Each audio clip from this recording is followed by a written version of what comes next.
Joe. Hello. Hello. That was interesting. I wondered where you were. Never mind. In today's lesson, I thought that you did the two examples that your father set for you, in order for you to try and understand how you use Newton's laws to find stuff. Yeah, but it was mostly about the second law. Yeah, about the second law. Okay, so I thought that perhaps today we might do a quick review of things just to see where we are and what more we need to do with regards to Newton's laws before we move on. And in saying that, I mean that I'm going to rub all of this out, and then I think it might be helpful if you can lead by, telling me what Newton's laws are, and using your own words just to see how you understand them and stuff like that. What do you think? Okay. Brilliant. So it might be a shorter class, but the aim is just to focus on what do you know, what have we done, how do you understand things, so that we can see what more we need to do. Yes, Joe?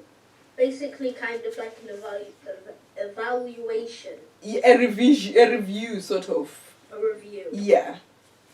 But then in this review, it's an active review in the sense that we both need to just figure out where are they. We're trying to fill in the missing blanks, learning gaps. Where are the learning gaps? What things are you struggling a bit more with? What things do you know more? So that we can, the idea is to, not focus so much on what you know, but to focus on what you don't know, so that you can know it as well as what you know. Does that make sense? Yes. Brilliant.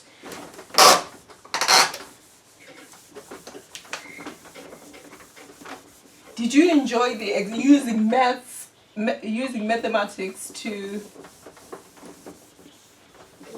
do physics? Yeah, it actually was pretty interesting. That's good. Shall I wrap this out as well, or leave it there? Leave it there, please. Okay. So, Joe.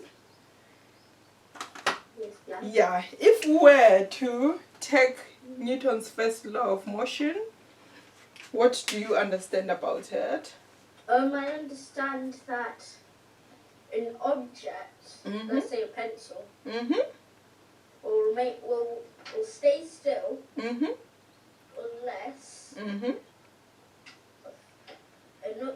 unbalanced force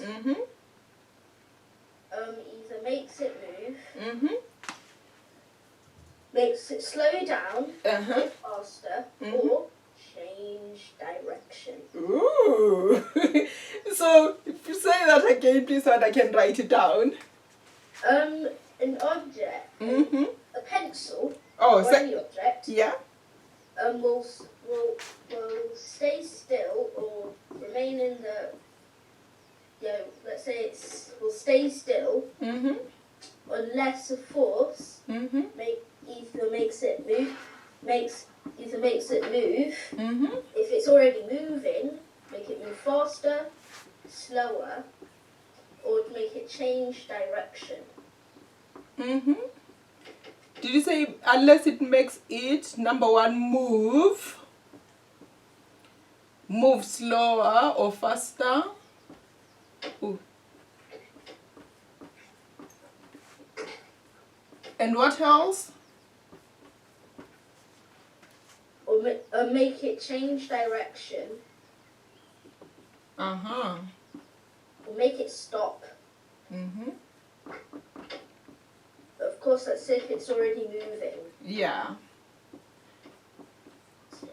Well, I mean, it was already stopped, but if it was already moving, then of course it will already stop. Yeah. I think you've got it really well. It's, as you say, it is really about unbalancing forces. Thinking about if something is staying still, then it means all the forces acting on that thing are balanced. Therefore, that thing remains at rest. If something is moving, at a constant speed, at a speed that is not changing, it's not changing direction, then it means yeah, exactly like that. The forces that are acting on it are balanced. However, if another force comes and balances it, then boom, yeah, changes direction, moves quicker, stops. Well, you have to do all of them. Well, another force, it's staying still. Yeah. And then a force comes, causes to move. Wait, I'm gonna do. Oh yeah, a force comes, causes to move. Yeah. Causes to move a little bit slower than it was. Causes it to move faster. Causes to change direction. It's coming towards me, yeah? Or causes it to stop. Yeah. So there we are. Newton's first law of motion. Fantastic. Yeah, well done. You got it. That's as Yay. easy as that. And that was the one that confused me. I know. Do you know why? I think that word which was there, Yeah. the word we ended up rubbing out. Do you remember the word? Yeah, inertia. Yeah, the word inertia. But because remember what I keep saying, that it's not about you using the exact words that are. Your video has been paused, Joe. Sorry. Yeah. It's not about you using words that come from, a science dictionary or whatever, but it's about you using words that you understand, that, you can remember, words that can make you, use the information. So I'm really pleased because, you managed to just get on with it really on your own. So, Newton's second law of motion. Let's change colors and go for red. What do you understand about Newton's second law of motion? Yes, Joe? Well, I know that, depending on the weight and how far depending on the weight and how far, depending on the mass Mm-hmm. or the weight Mm-hmm. of the object and how far you want it to move, Uh-huh.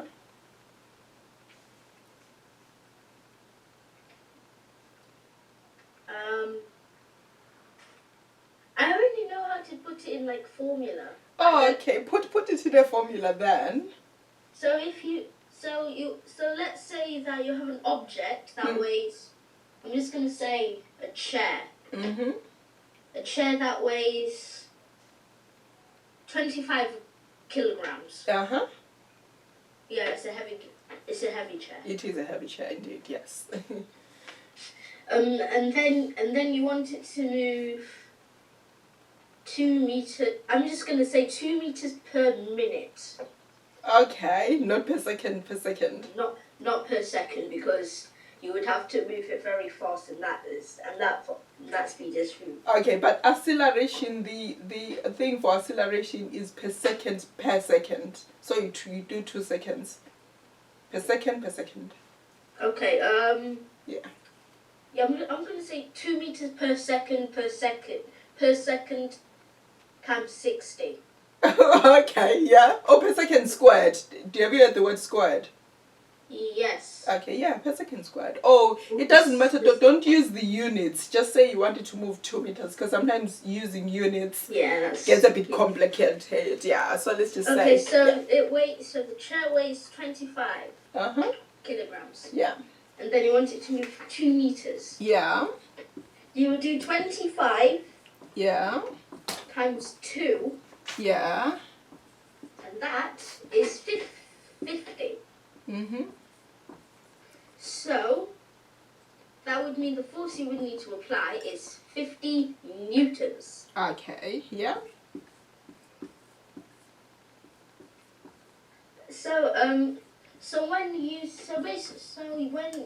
When you're doing this law of motion, Yeah. you can actually, if you're good at maths, Yeah. your knowledge of maths could actually help with this. Absolutely. Why do you Because say if you yeah? Yeah, go on, sorry. Because if you only knew the basic ones that everyone should know, like the 2 times table, the 3 times table, the 5 times and the 5 times table, Yeah. you wouldn't really have too much knowledge on this. But if you knew like the 12 times table, 11 times table, and 6 times table, Yeah.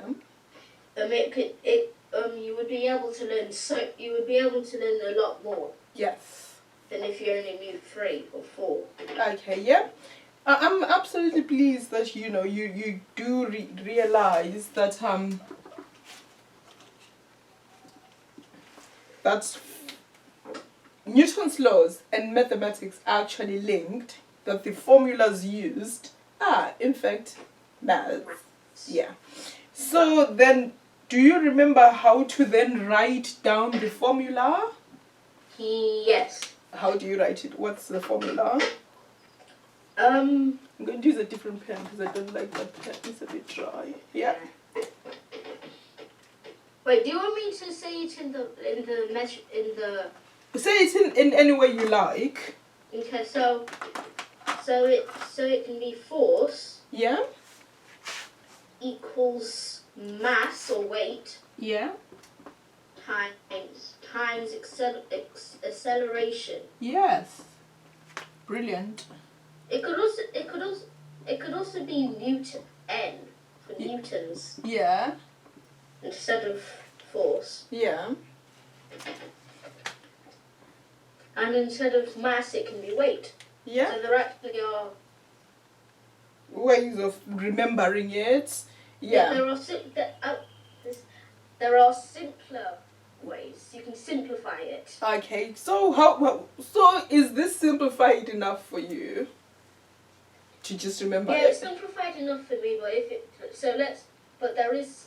I think I've thought of another way. Okay. Yes. What's the other way? So keep force. Mhm. Then mass can be weight. Yeah. And then its acceleration would be. Well, it wouldn't be the speed. It would be the length that you wanted to move. Okay. The distance. Length is distance, isn't it? So Distance. not quite acceleration. Because remember, acceleration is how fast you want to cover the distance, isn't it really? Oh yeah. Yeah. So you have to have a little bit of a time element. But don't worry, it's miles per hour. yeah.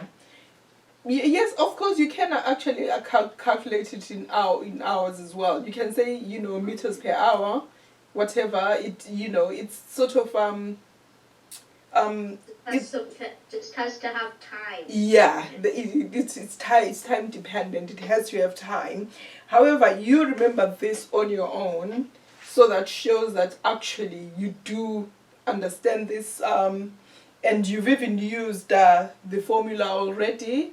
So, but what if say we knew what the chair weighed, and we knew the force that had already been applied. Oh yeah, God. You use division. You use the inverse of multiplication, which is division. Yeah, and how does that go? So, wait. So you said we know the weight and what else do we know? The force. Well, play around with it. Tell me the things that you want to know and the things that you don't want to know, so that you can play around with it yourself. Okay, let's say that we don't know. Yeah. We don't know what the chair weighs. Yeah. So do you know the acceleration? Yeah. The acceleration for it. Yeah. So you do. So the force is, what was the force? 50. 50. Yeah. 50, and the acceleration is 2. Yeah. So you do 50 divided by 2, and that equals yeah 25. Okay, so you are saying that we can say mass is equals to. What did you say? Mass equal. Wait. I said the weight. Yeah, it's fine. Okay. Yeah. So equals force. Yeah. Divided divided by acceleration. Yes. And are you happy to write divided by as a line like that, as a fraction? Okay, I'm okay with it. Okay, yeah.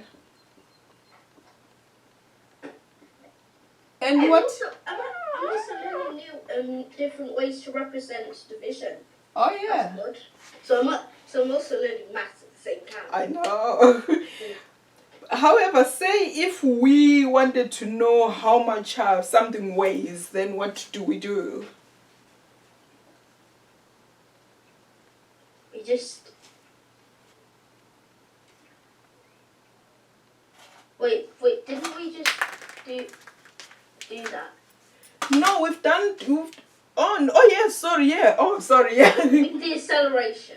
Oh yes, of course. Sorry. If we wanted to know the acceleration, sorry, Joe. I'm glad you're listening. Actually, if we wanted to know the acceleration, what do we do? You did. Basically, you do the thing in reverse. Instead of force divided by acceleration, you do force divided by mass. Okay. I prefer weight. Oh, okay. Oh, can you see yellow? Probably not, right? Just that same. I honestly can't see it. I know. It's not a very good color for you. So you said acceleration equals yes. to force divided by weight, did you say? Yes, force divided by weight. Okay. Oh, he's back. Yeah. Yeah, so there we are. Yeah. So I think, what do you think? I think you get Newton's second law and Newton's first law. Yes, I cannot wait for the third. Oh, okay then. Shall we move to Newton's third law of motion? Wait, how come there are only 3? Because those are the only 3 that you need. You can play around with them, to find out so many things, but they are the only 3 that, where. Yeah, let's go for it. Okay, so the third law of motion. Yeah. So let's say you have a bowl of oobleck. Oh yeah. And then if you were to use your hand or a mallet to hit against the oobleck, it would create an equal. Guess what? You are frozen right now. Force. Yeah.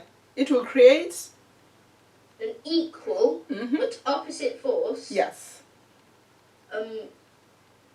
Against the force that you made. So the force if you were to apply, let's say, little or no force, it would apply the same amount of force, so just no force. Yeah. That as you applied, but didn't apply. Yeah. But if you were to hit it as hard as you could, yeah, it would apply the same amount of force, but an equal force, an equal opposite force. Yeah. That would be the same as yours. Yeah. Opposite. So, and when you do that, it becomes solid. Yeah. But the reason that it goes solid, it does have something to do with because of the force that you're applying, but it isn't everything about that. Okay. Yeah, but at the moment, because we're mostly focusing on the forces in terms of understanding the forces. Yeah, that's why I wasn't really going to go into the chemistry and the water molecules. I know you really want to go through that. Yeah, I really want to. Yeah. I really Okay, go through that as well.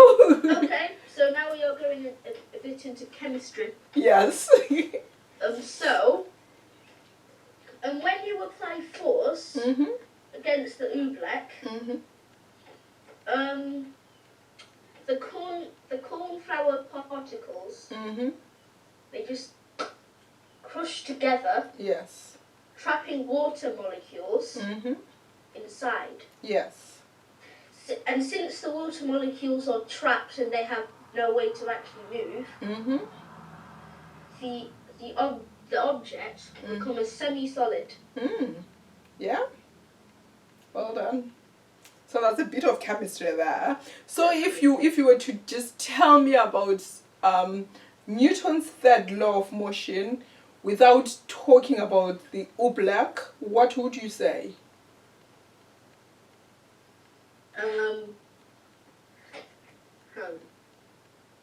Just in your own words, really. That's one of my own words. I know the way your own words. You've already said it, but because I want to write it down now.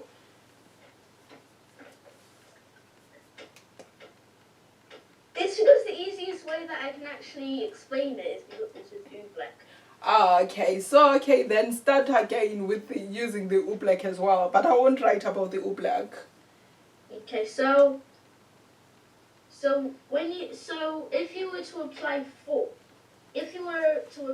force against oobleck, Force applied on an object, yeah. an object or an oobleck. Yeah. Then the oobleck or object will generate an equal but opposite force. Yeah. Against the force that you are applying. Oh, I've just thought of another way. Oh, okay. Yeah. Okay. Let me wrap this out. Yeah. What's the other way? So let's say you're sitting on a chair.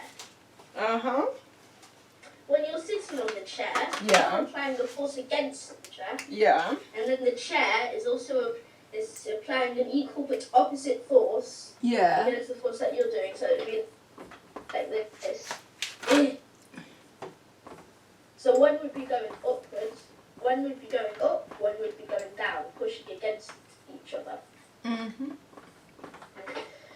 And if the chair didn't generate an equal but opposite force, the chair would just collapse. Yeah.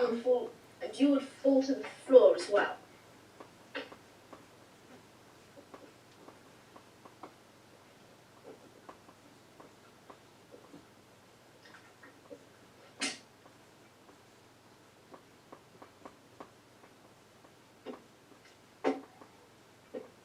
Yeah. So this is how I've written it down. I didn't include chair or can you read that? Because I don't. The color is a bit faint. If you apply a force. Yeah. Yeah. If you apply a force. Yeah. Okay. If you apply a force against an object. Oh, so you want me to say against? No, I can't really see that part because that part it's a bit like misty. Faint. Yeah. Yeah, it's faint. So I thought it said against. Okay. How is that? If you apply a force against an object, the object will generate an equal opposite force. I know it's a bit faint there, right? There it is. I could see you.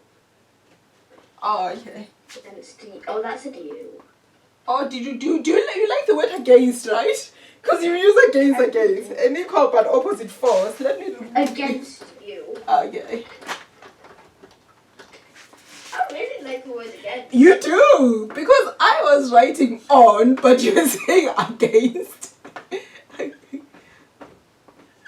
What you said, an equal. If you apply force on an object, they get. Oh yeah, that actually does make sense. Yeah. So go on. Against. Yeah. If you apply. If you apply a force against an object, the object will generate an equal but opposite force against you. Well done. Yeah. So it just balances those forces.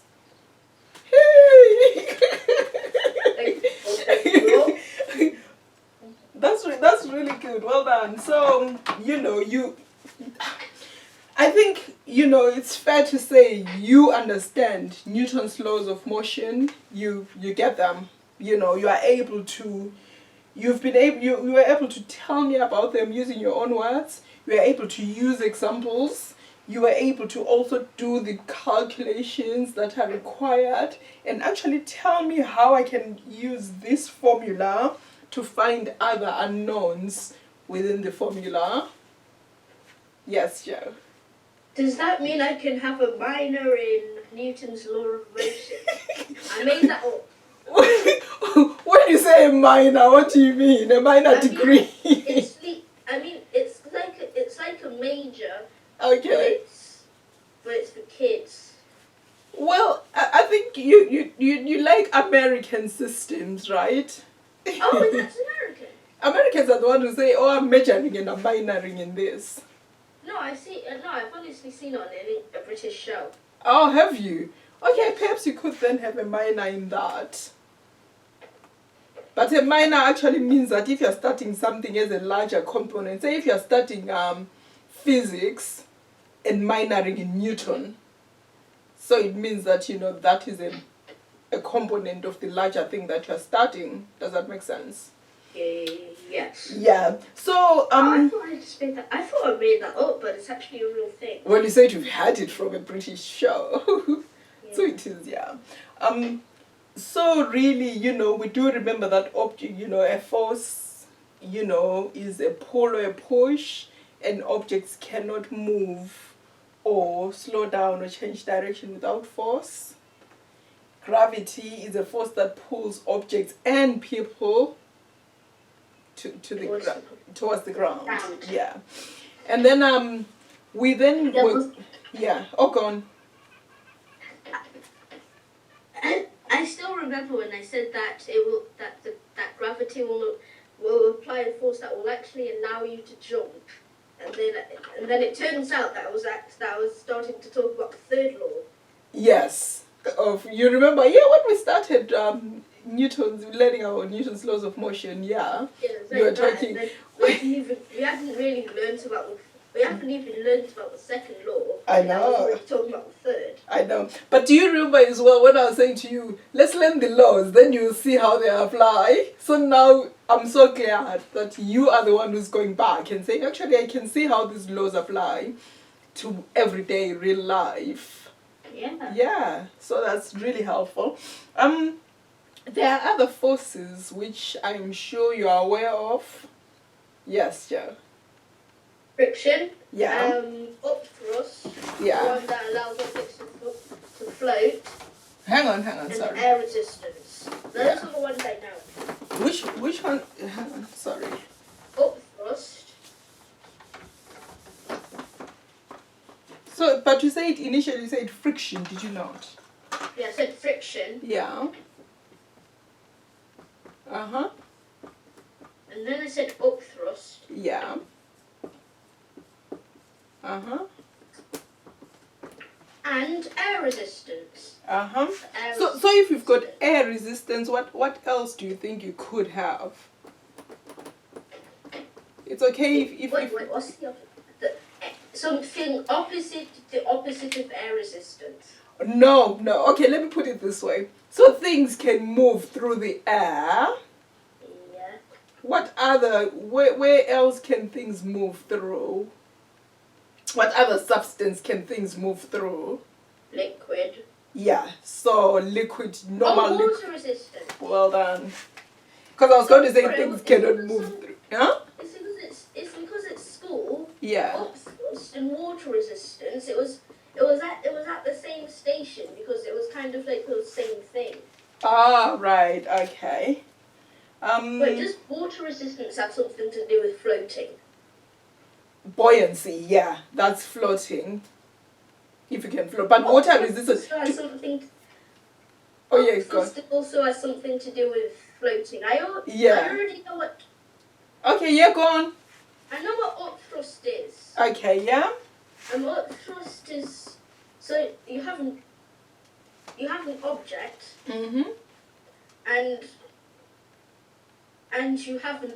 the object weighs 5 kilograms. Mhm. 25, Mhm. and then the up thrust Mhm. could be higher than 5, which would be, let's say, 25. Mhm. Since the object is lighter than the force the up thrust is generating, Yeah. it will allow the object Mhm. to float. Mhm. But if it was heavier than the up thrust, it would just Sink to the ground. Yeah. Well done. sink. Yeah, and as well. Those, Oh, you're gone. Sorry. no, I actually forgot what I was going to say. Oh, I thought because it sort of. Oh, okay, never mind. But so yeah, it will sink instead of floating. Yeah. Yeah. I've read it somewhere. I've read up thrust somewhere. Somewhere. Oh, okay.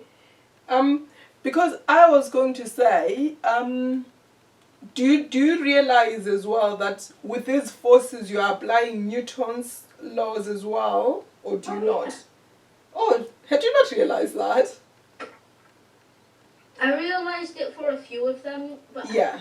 I'm not sure. Wait, how would I don't? I'm not sure how friction goes with any with. I don't know which one friction goes with. Okay, that's my alarm. Friction is a negative force, isn't it? So if we're thinking about forces, so friction is a negative force because it's a force that stops you from doing, say if you wanted to move forward, then friction is a force that's forcing you to move backwards. Oh, that's the reason why roads most of the time they have. Yeah, They're not looking like gravel not- things, they're not like smooth. Yeah, and the cars they also And they've got treads on them. Yeah. the wheel things, Yeah. and they have like. You can grab on it. Yeah, you can actually grab. Yeah. But if it was smooth, it might be like, no. It would be like an ice. It would be like an ice rag on it. You'd be like, oh, we'll all be slipping and sliding. I remember a time when I was trying to pick up something that it was actually soaking wet. And I was like, come on, no. Yeah. It just kept on slipping out of my hands. Yeah. So yeah, that could happen. So that is why yes, we do have that to cause a little bit of friction and to stop, things gliding on the ground. Because imagine if we were all trying to drive our cars and the road was as smooth as ice, and we were all our cars were just swaying about and do you understand the word skidding? Okay, slipping and sliding on the roads because the road was so smooth and our tires didn't have any tread. Oh yeah, that would there's definitely like a 100% chance that crash. Yeah, collisions, accident will occur.